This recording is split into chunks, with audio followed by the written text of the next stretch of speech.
The stones of the Tower of London do not merely hold the damp cold of the Thames. They hold centuries of suffocating silence. In the winter of 1605, beneath the heavy masonry of the White Tower, the air smelled of rancid tallow, wet straw, and the metallic tang of dried blood. A single lantern flickered against the damp walls, casting elongated, monstrous shadows that seemed to mock the broken figure chained to the floor. This was the domain of Sir William Waad, a man whose absolute devotion to the crown was matched only by his clinical, chilling detachment from human suffering. For those dragged down into these subterranean chambers, the world above ceased to exist, replaced entirely by the creak of stretching timber and the agonizingly slow approach of the executioner's iron instruments. History often remembers the grand pageantry of monarchs and the glittering armor of knights. But the true story of empires is invariably written in the dark, hidden threads of those who suffered beneath the weight of absolute power. If you feel drawn to uncover the forgotten truths buried beneath the official grand narratives of the past, consider binding your journey to ours by subscribing to this channel, ensuring these voices are never truly silenced. The administration of pain within the thick, sweating walls of the Tower of London was never a chaotic affair. Nor was it left to the erratic impulses of common jailers. It was a cold, bureaucratic extension of the royal will, a highly regulated judicial mechanism that required elite authorization and meticulous record-keeping. At the turn of the 17th century, this machinery found its most efficient administrator in Sir William Waad, the newly appointed Lieutenant of the Tower. To the casual observer in the courts of King James, Waad was merely a loyal, sharp-minded civil servant, deeply invested in the security of the realm against foreign plots and religious dissent. Yet, beneath the fine velvet of his doublet and his practiced aristocratic poise lay a chilling, clinical detachment. He viewed the dark, subterranean chambers of the fortress not as places of mindless butchery, but as sterile laboratories where the human psyche could be methodically dismantled, piece by piece, until nothing remained but the raw truth required by the crown. When a prisoner was brought down into the damp dark beneath the White Tower, they were not immediately greeted by the sight of glowing irons or heavy wooden frames. Instead, they were forced to wait in a suffocating silence, listening to the heavy, rhythmical dripping of moisture from the stone arches and the distant, echoing groans of those already broken. Sir William Waad understood that the anticipation of suffering was often more destructive to human resolve than the physical act itself. He would sit quietly at a heavy oak table, the soft scratch of his clerk's quill cutting through the silence as ink met parchment, preparing to log every response, every gasp, and every tear with the precision of an accountant. Torture under English law technically required a specific royal warrant, a document signed by the Privy Council, making the entire process an official act of state. Waad treated these warrants with a reverent, almost religious devotion, transforming a scene of horrific human violation into a structured, legal transaction where pain was the currency and information was the prize. The atmosphere within the interrogation room was deliberately designed to strip a man of his dignity long before a single hand was laid upon him. The air was thick, choked with the heavy grease of burning tallow candles and the unmistakable, stale odor of human terror that seemed to have seeped directly into the ancient mortar over the centuries. As the dim candlelight flickered across Waad's face, prisoners saw no malice in his eyes. And perhaps that was the most terrifying realization of all. There was no vengeful anger to fight against, no passionate hatred to fuel a prisoner's defiance. There was only a quiet, unyielding expectation of compliance.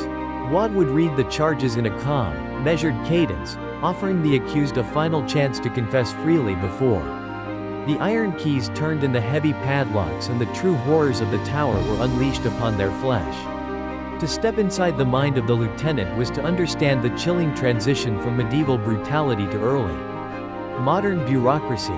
Sir William Waad did not view himself as a villain, nor did his contemporaries look upon him with disgust. Rather, he was celebrated as a master of state security, a man whose quiet vigilance kept the chaotic forces of rebellion at bay.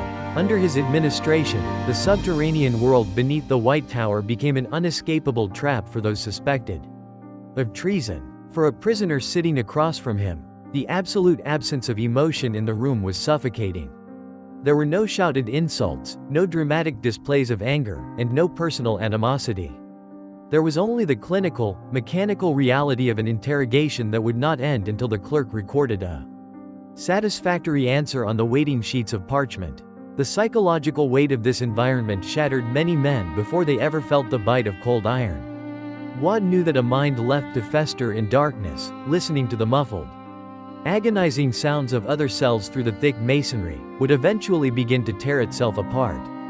He would intentionally prolong the silence during these sessions, letting the steady dripping of damp water from the stone arches fill the void, heightening the prisoner's dread.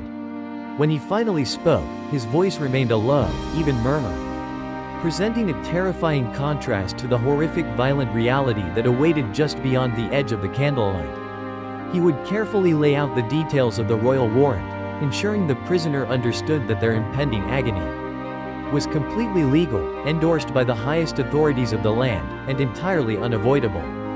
This calculated civility served a dual purpose, acting as both a psychological weapon against the accused and a moral shield for the men executing the torment. By wrapping the horror in legal procedures, official signatures, and meticulous clerical records, the state stripped the act of its raw cruelty, turning it into a solemn duty to the crown. As the executioner stepped forward into the dim light, grease on his leather apron catching the flicker of the tallow candles, the prisoner realized that pleading for mercy was utterly futile. They were no longer being treated as human beings with souls, but as tightly locked boxes of state secrets that Sir William Waad had been legally commissioned to break open by any means necessary. Of all the instruments that populated the grim theater of the tower, none held a more terrifying psychological sway than the great wooden frame known as the rack. It sat in the deepest recess of the chamber, a dark testament to the lengths the state would go to tear secrets from the human heart. It was a remarkably simple apparatus, heavy, rough-hewn oak beams anchored to the stone floor. Its design was purely mathematical, a machine built to reverse the natural mechanics of joints, ligaments, and bone. When a prisoner was ordered onto the frame, stripped of garments and vulnerable, they were bound to iron-toothed winches. With the first mechanical turn, the ropes snapped taut. It was a sound that signaled the end of the prisoner's autonomy. Sir William Waad, the architect of this misery, would step closer. He did not seek a confession in the first few minutes. He understood the rack was an exercise in slow, progressive devastation. He allowed the prisoner to watch the candle flicker, forcing them to contemplate the math of their own undoing. As the winches turned, the sound of stretching fiber and shifting anatomy was the only music in the room. This was not a sudden puncture of pain, but a deep, widening fire. It was the systematic dismantling of the human form, one notch at a time. The scientific cruelty, the science of torture, and the introduction of the scavenger's daughter, the true genius of the rack, if one can use such a word, was its scientific calculation. Waad did not want a corpse. A dead prisoner could not name accomplices. Executioners were trained professionals who knew exactly how many turns the heart could endure before collapsing from shock. They operated with a rhythmic pacing. They would hold the body in a state of extreme, unnatural extension for hours. In these prolonged intervals, the body would fight itself. Muscles would spasm, attempting to pull limbs back into sockets that no longer existed. This was the psychological breaking point. It was not just the pain, but the helplessness. Every breath became a struggle. As we transition from the rack to the iron hoop known as the scavenger's daughter, we see a shift in the philosophy of the state. If the rack was the engine of expansion, the daughter was the engine of containment. Invented by Leonard Skeffington, this device required no pulleys, only the relentless, unyielding geometry of iron. It was a compact A-shaped frame. It did not tear, it crushed. It was designed to force the body into a fetal position, then slowly, mechanically, collapse that position until the skeleton itself became the instrument of suffocation. The transition from the dungeon to the public square, the terrifying distinction of the scavenger's daughter was its passivity. Once the screw was set, the machine required no further input. It used the prisoner's own struggle for breath as the engine of their torment. As internal pressure reached its peak, blood would seep from the nostrils and eyes. Waad would remain in the shadows, waiting. He offered a singular, haunting choice: name your allies, or allow your own frame to crush your vital organs. This was the paradox of the tower. The choice was not between pain and comfort, it was between two different forms of betrayal. When the session ended, the release of pressure provided no relief, only a violent, agonizing shock as blood rushed back into crushed tissue. But this agony did not stay in the basement. It bled upward. The names whispered in the dark became the fuel for the state's political machine, transforming private suffering into public propaganda.